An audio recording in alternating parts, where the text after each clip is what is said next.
As you know from the lessons this past week, the Mayan culture did decline, but the culture did not become extinct. Maya still exists today in the Yucatan Peninsula.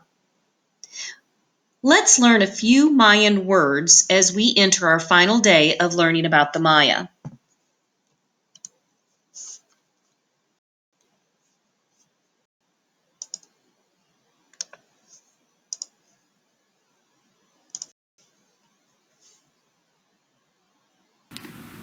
Bishabel, Bishabel,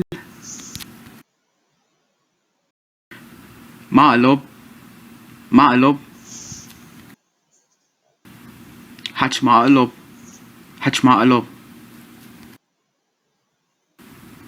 Chenbeyo, Chenbeyo, Kustech, Pishtunak Abba, Pishtunak Abba, Inkaba, Shinkaba,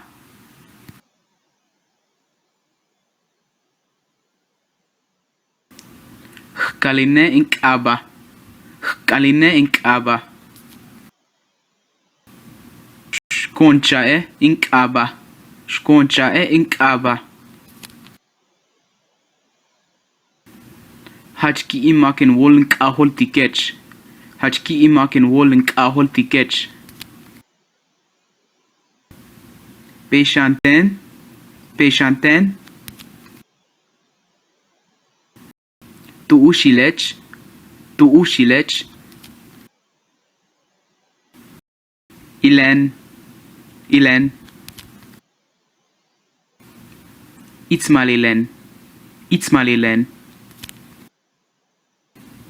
Tuushka Hakbalech, Tuushka Hakbalech, Kahakbalen, Kahakbalen, Ho Kahakbalen, Ho Kahakbalen,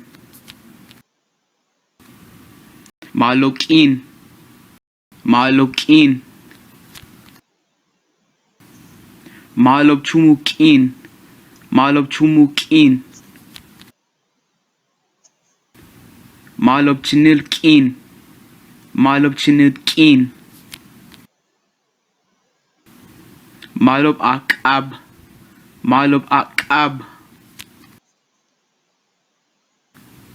Takaate, Takaate,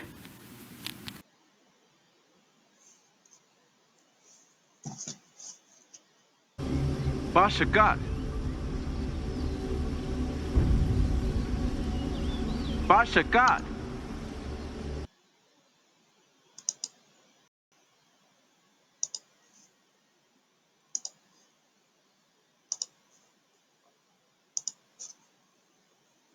So Maya civilization began to collapse in the 900s AD.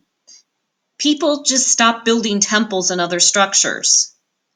They left the cities and moved back to the countryside. Geographers are not sure why the huge Mayan cities collapsed, but they think that it was probably a combination of factors. One factor could have been the burden on the common people. Remember, there were kings that ruled the area, and the kings forced their subjects to farm for them or work on building projects. They treated them like slaves. One theory is that the people decided to rebel against their rulers, and then they abandoned the cities. Another theory is there may have been increased warfare. Remember again that the kings did not combine into one empire. They all stayed separate and they fought for control. People might have fled the cities for their safety. It is also possible that the Maya could not produce enough food to meet everyone's needs. Growing the same crop year after year, and they grew corn year after year, would have weakened the soil. They did not know about crop rotation that helped the soil stay fertile. A final theory is that their climate changed. Scientists have determined that in Mesoamerica, they did suffer a severe drought during the period when the Maya were leaving their cities. So, whatever the reason, the collapse was gradual. It wasn't instantaneous or right away, it was gradual. But at its height, the Mayan culture was an impressive society that made significant advances in science. They built large observatories like this one, or buildings which people could study the sky so that priests could watch the stars and plan the best times for religious festivals. Through these observations in the observatories, they created two different calendars, one with 365 days that guided their farming, and a separate 260-day calendar that they used for keeping track of religious events. They were highly accurate. The Maya created amazing architecture. Their huge temple pyramids were masterfully built. The Maya had neither metal tools for cutting nor wheeled vehicles for carrying heavy supplies. Instead, the workers used something called obsidian tools. These cut into limestone, and then the workers rolled these giant blocks of limestone over logs and lifted them with ropes into place. Once a building was complete, the Maya masterfully decorated them with their hieroglyphic writings and beautiful paintings. In this picture from travelnotes.org, it shows what is called a Maya blue paint. This paint was so resilient, even after the cities were abandoned and the jungles took over, this blue in the paintings was still bright and beautiful. So now we are going to make our own piece of art. Some of you may have made these one time in your life. They are called God's eyes. We are going to pretend you all are an ancient Mayan creating a masterpiece to either hang on a wall or temple, or maybe you're making a beautiful necklace worn in a tribal ceremony. Now just use your imagination. Let's watch this video first on how to make a God's eye before we pass out the materials, and I will show you and demonstrate to you again how to make these God's eyes. And remember, Mayan, they worshipped multiple gods, the sun, the moon, the stars, and the corn. So in this particular instance, we are pretending that it is for the Mayan gods, and we are decorating it for a temple. Let's watch and learn how to do this. Right here in the center. And then I'm going to take my other stick and I'm going to place it This right part I on have top, done so for I'm gonna you. make When I a hand little you out your X, stick, if just you like break it that. off, it's going to be a lot harder to get the string around now, it. what I'm going to do is I'm just going to take some yarn here and I'm going to roll it out. And I'm going to take my finger and hold it right on top here. And I'm just going to wrap 1, 2, give it a little turn, 1, 2, give it another little turn. You see how I'm starting to make a little X here? 1, 2, going to turn it again. 1, 2, going to turn it again. 1, 2. Now, I've locked in that little tiny piece there, and now I'm ready to make my God's eye. So what I do is I wrap it around once and make a quarter turn. Wrap it around, quarter turn. Wrap it around, quarter turn. Now, you see how I'm following that X? Wrap it around, make a quarter turn. Wrap it around, make a quarter turn. Wrap it around, quarter turn. Wrap it around, quarter turn. Let me get a little more yarn here. Okay. Wrap it around, quarter turn. So you're always turning in the same direction, and you always want to make sure that you're taking your yarn to the outside of the piece of yarn that's already there.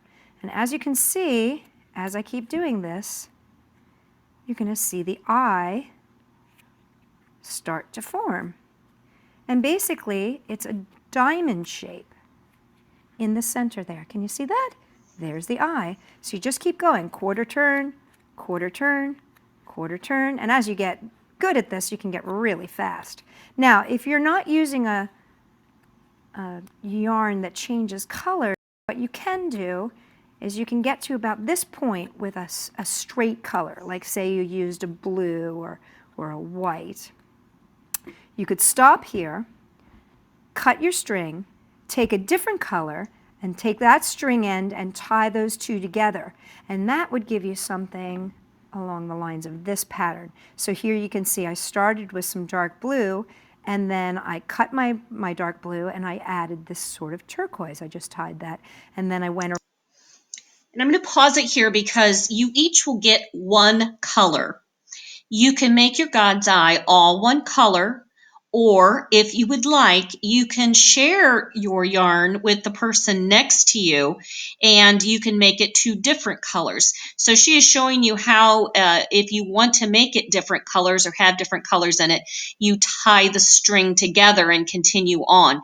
That is up to you, whether you want to do that or not. So you can either use the string that you have and just make one color, or if you and a partner want to share it, you may do that too. Let's continue with the video so you can learn how to do that. Around about 7, 8 different times there, and then I added the white. And so you can see how I added the different colors. So the dark blue, the turquoise, the white, the red, and then back to the white. And you can do that if you've got just straight up colored yarn. But what I like about this colored yarn that changes colors is it's easier for younger children to kind of get the hang of this. Now, one of the things that people always say to me is, oh my gosh, I messed up, I didn't do it right, I lost the pattern. Don't get worried about that, because even when you mess up the pattern, it still can turn out pretty cool. Now I'm going to stop about here to show you how to tie it off.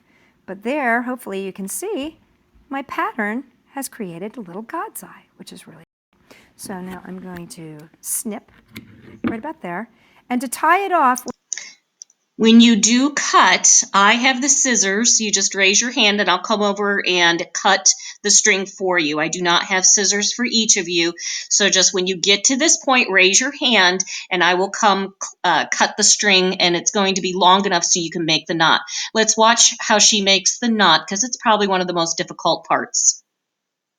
what I'm going to do is I'm just going to take my finger and see how I put it underneath here, and I'm going to wrap the string around the stick, and then I'm going to tuck it between my finger and the stick. Oops, there we go. There we go, come through. This is what happens when you have big fingers. Oh! Okay, there we go. So then I pull it, and that's going to just tie it with a little knot right there. Just there, and then I'm just going to tie one more knot. Like that. And so now it's ready to hang. And So obviously, if you want to use it as a necklace, you're going to need to have a long tail at the end. So make sure you decide if you want it to hang on the wall, you'll just need a small loop, or if you're going to be wearing it as a necklace, you'll need a long loop. So make sure that you let me know when you to have it cut, which way you want it, so that I cut it correctly the first time around. Remember, no throwing of items. We are working on the craft. If you throw the items, then it will be taken away from you and you will not be able to make this Mayan art.